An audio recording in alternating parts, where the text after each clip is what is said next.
So for today's dinner guys, magluluto tayo ng inununan in Bisaya or paksiw na isda. So first, nilagyan ko siya ng garlic, then a little bit of ginger para lang pangpawala ng langsa ng isda.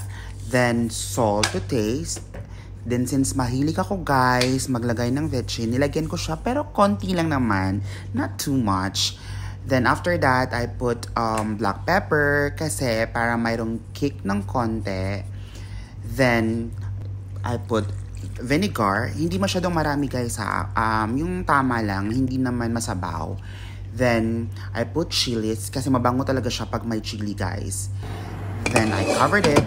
So wait ko siya na mag-boil para alis maluto naman yung fish. Then I started putting my okra.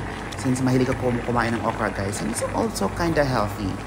Then pag tapos na siya, nilagyan ko siya ng olive oil para may bango guys and masarap.